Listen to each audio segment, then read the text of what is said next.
When you're in a situationship, your nervous system is fucked. You need to learn how to rewire it. Stop telling your friends about your situationship and what they did today. You're only giving your situationship more value when you tell your friend about what just happened and you're constantly talking about it. Hello everyone, welcome to my world where evolving, glowing, and unlearning limits placed on you is simply the norm. I'm Christina Chiles and I'm here to water your mind, to water your soul so that you can do the same for others.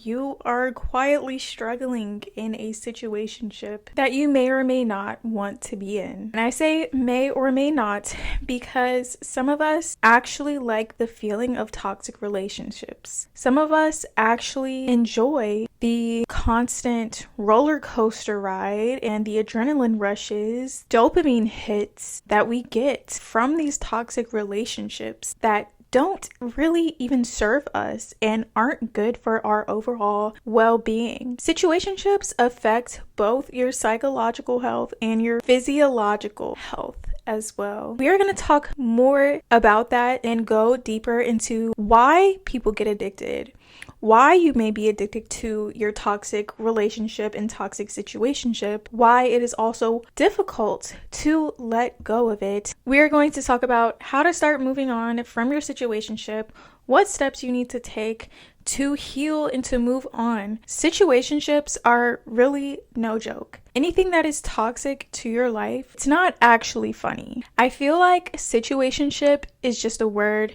that we made up as a collective to have just a universal phrase of what most people go through, of people who experience toxic relationships and toxic relationship dynamics. Low-key, the word situationship and people making it up is also kind of like a coping mechanism. Okay, I'm not the only one who is experiencing this. So many other people in the world are experiencing it. It feels good when you know that somebody else has gone through the same thing as you or is going through the same thing.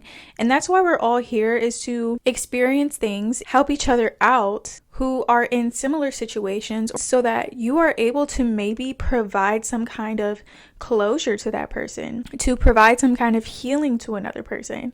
And I honestly think that is so beautiful, and I feel like that is the reason why we go through things, the reason why we are here on this earth, to feel emotions and all of that. What is a situationship? My definition of a situationship is where there is a relationship dynamic where on one end there are feelings that are not reciprocated and there is a lack of understanding of the dynamic. Let's be honest, if the feelings were reciprocated, then it wouldn't be a situationship in the first place. You would most likely be in a relationship or have a mutual understanding of each other and know where you stand and not be in constant confusion. Let's talk about confusion here, because confusion can be so detrimental to your mental health, to your physical health, to your energetic health. Confusion is something that can really destroy you as a person if you are in that state for way too long. You start to lose yourself. You're confused about your identity. You're confused about who you really are, what you really want to do with your life. What do you actually deserve? You are confused because somebody is confusing you. When you are confused, you do not have a sense of direction, and that is not something that is going to be beneficial for a woman who is evolving. It's not beneficial for a woman who knows that she has a lot going for herself, knows that she has the greater potential to achieve things in life. When you are confused, you become frustrated. And when you are frustrated, 9 times out of 10, that means that there is a boundary of yours that has been crossed, that needs to be taken care of, and that needs to be clocked, that needs to be checked.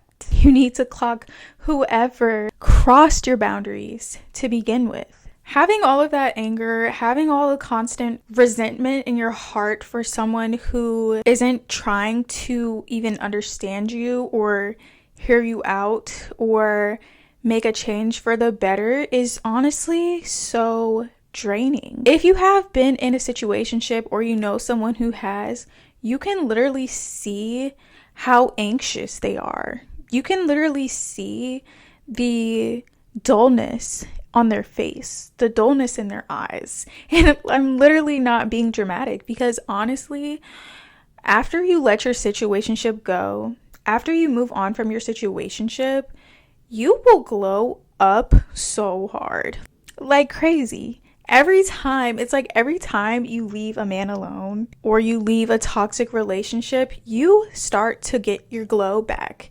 The dullness leaves your face. The dullness leaves your eyes.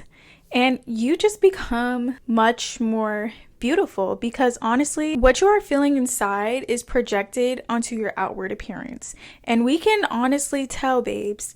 And I don't know if it's just me, but we can tell when somebody's in a toxic relationship. Let's talk about the physiological aspect of situationships. So when you are confused, your amygdala is activated, which is your brain's alarm system.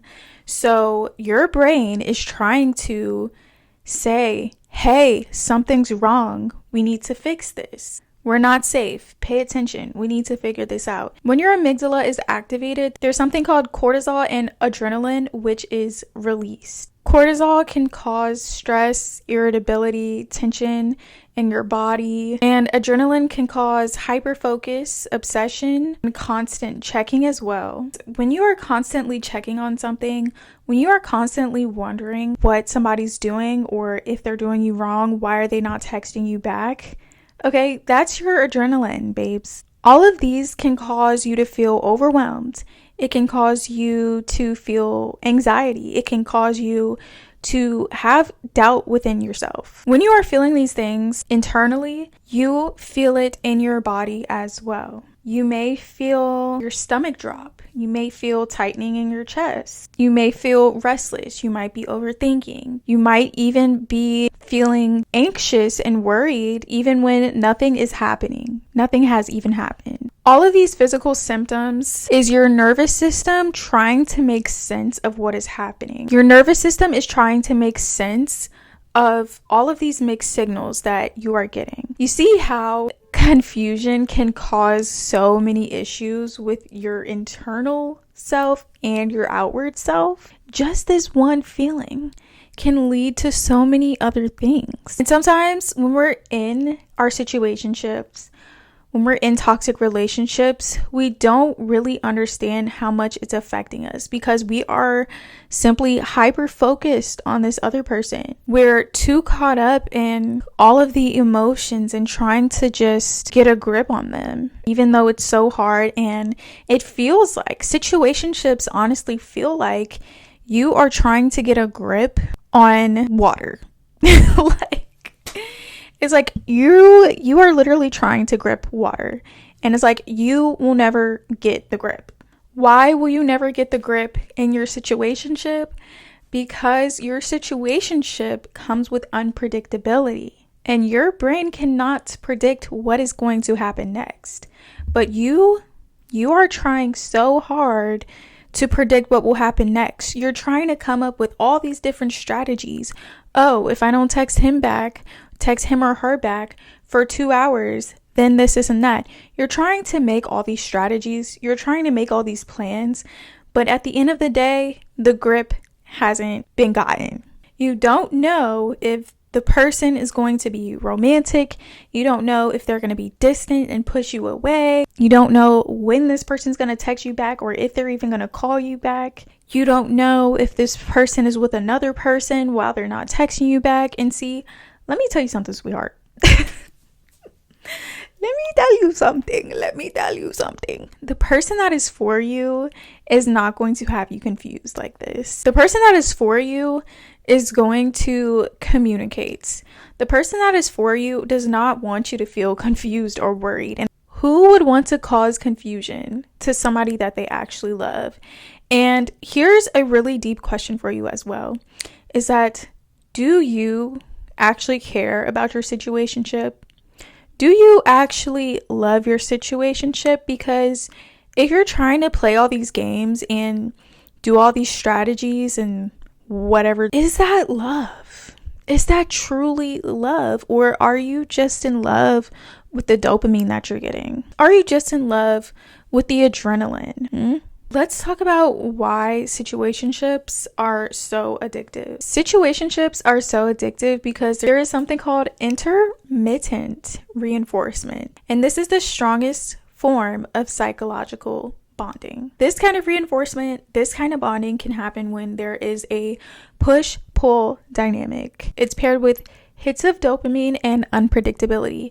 And it's the same as gambling. It's the same as slot machines. It's the same as social media. Even though you don't know what is happening, you are looking for the reward again. Like with social media, people get addicted to likes on social media because you post a picture, you don't know who's going to like it, how many likes you're going to get, and you keep checking and checking to see, okay, people like my picture. Okay, now I feel good about myself, whatever the sort. It becomes addicting.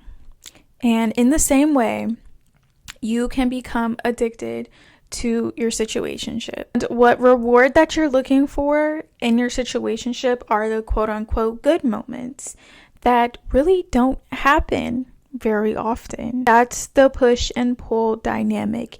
You get one good hit, pull away, wondering where is the reward, and then you come back looking for it again because you want that reward, you want that validation, you want bonding with this person that doesn't really want a bond with you. As human beings, it's really hard to deal with uncertainty. It's really hard to deal with confusion. So we try to make things make sense, even when they don't make sense.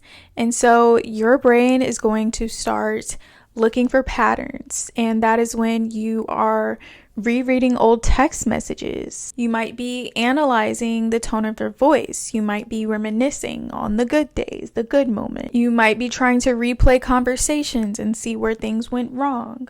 You may be thinking about the difference between this week and last week. What happened? You are also trying to understand why this person has gone silent on you, why this person has ghosted you for 2 days without any explanation and just comes back like everything is okay. You're trying to figure it out because you are trying to fix the situation, because your brain needs a project. And we kind of touched on this whole project thing in Mel Robbins' example in another video, but your brain always needs something to work on. And if this is what you're focusing on, then I don't know, babes, find another project.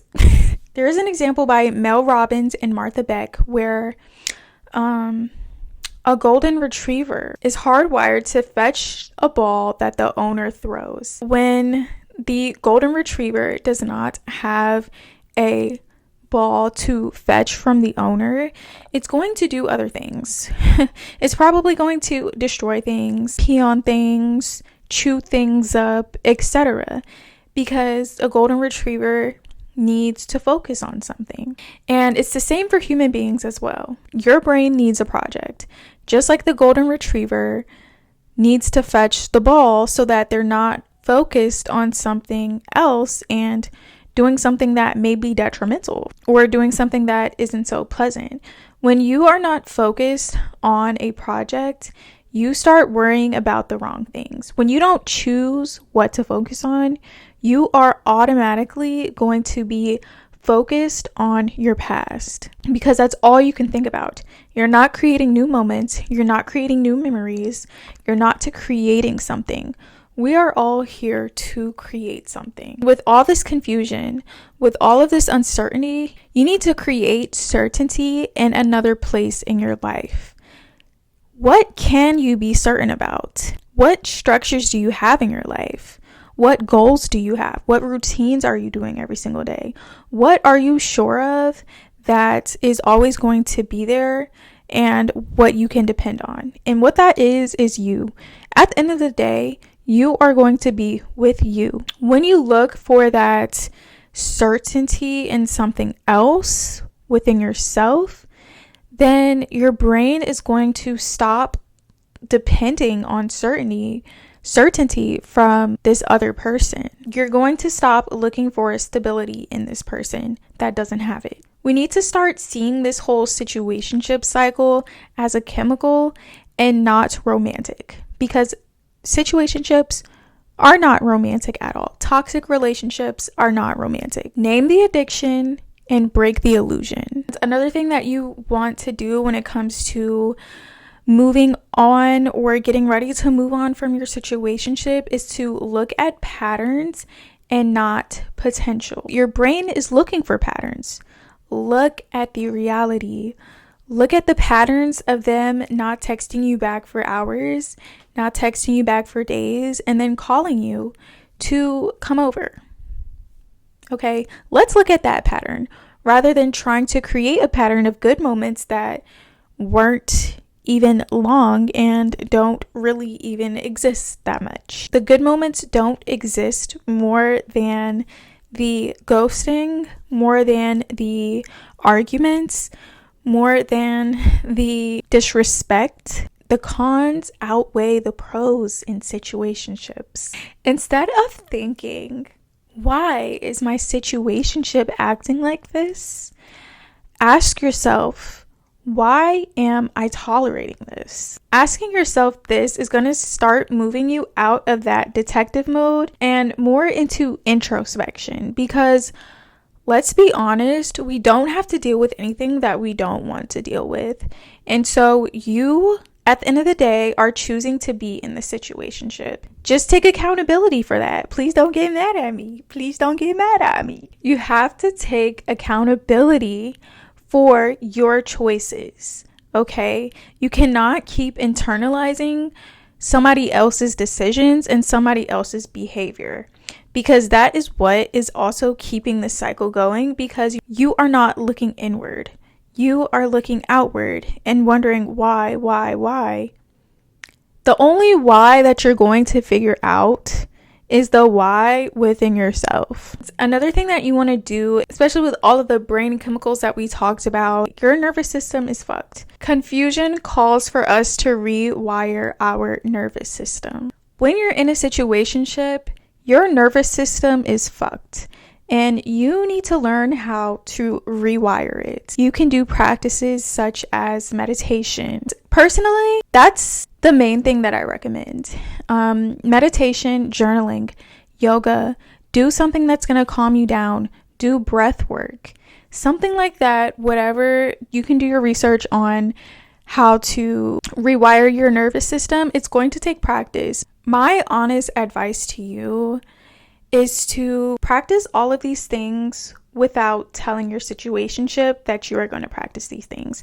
So practice these things in private. When you practice at least one of these things every single day in private without letting anyone know that you're doing it, not even your friend that might be tolerating your bullshit, okay? Don't tell them that you're doing it. Just keep it to yourself. Make this your project. Make this the project that your brain is focused on. At least do one thing a day that contributes to healing and rewiring your nervous system. Moving in silence is what is best when it comes to trying to move on from your situationship. Stop telling your friends about your situationship and what they did today. You're only going to make the problem grow. You're only going to focus on it more. You're only giving your situationship more value when you tell your friend about what just happened and you're constantly talking about it. When you constantly talk about something, you are giving that value. Do you know how powerful your voice is? Do you know how powerful your consciousness is? Doing this is really what has helped me to heal and move on from my situationship. Was number one, stop talking about it. Stop talking about it. Journal about it. Talk to your therapist, somebody that is unbiased. Learn how to deal with your emotions by yourself and not always having to depend on telling a friend. Yes, girly, I understand the feeling of being in a situationship. I 100% understand. I was in a situationship for longer than I anticipated to be in, and I feel like a lot of the times when we end up in a situationship, it's like, how did this even happen? I was just trying to figure it out for such a long time, and then I realized honestly, I'm gonna be a little personal up here. One day I was just like, my goal in the certain amount of time is to get over and move on from my situationship. Even though it felt impossible, one day I just wrote it down as a goal, like a regular goal, any other goal that you would plan, like to lose weight or something. I put that as a regular goal to be able to move on from my situationship. And even though it felt impossible at the time, as I started to work on my nervous system and as I started to go to therapy more often, practice emotional regulation every day, you guys, it took me 8 to 9 months. It took me. And I just want to let you know also, and keep in mind that just be patient with yourself, but don't use being patient with yourself as an excuse to tolerate your bullshit. If one day you know, if you're like, okay, I'm moving on, and then the next day you fall for it when he tells you to come over and you go over, okay, now what can we do to prevent you from automatically saying yes next time? Like, take little baby steps, you guys, and it's a process. So I'm not going to sit here and say that getting over your situationship is going to be easy, especially in this constant push and pull dynamic. It's not an easy thing to do. But every time you fall for your situationship again, acknowledge that you fell. Take a look at the situation and why you fell for it, and see and evaluate and analyze, how can I improve my response?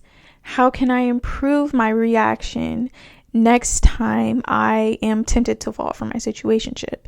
And just keep improving, keep taking those steps, keep getting better, and eventually you will find things changing. And I honestly wish you guys the best in moving on from your toxic relationship, from moving on from your situationship. Yes, lovely. This was a juicy talk. Thank you so much for stopping by my world, and I hope you choose to stay. If not, you can always stop by whenever you feel so inclined to. Don't forget to follow me on Instagram as well, at the Christina Chilies, which will be linked in the description below or somewhere on the screen here. All right, I will see you all in the next video. Bye, baddies.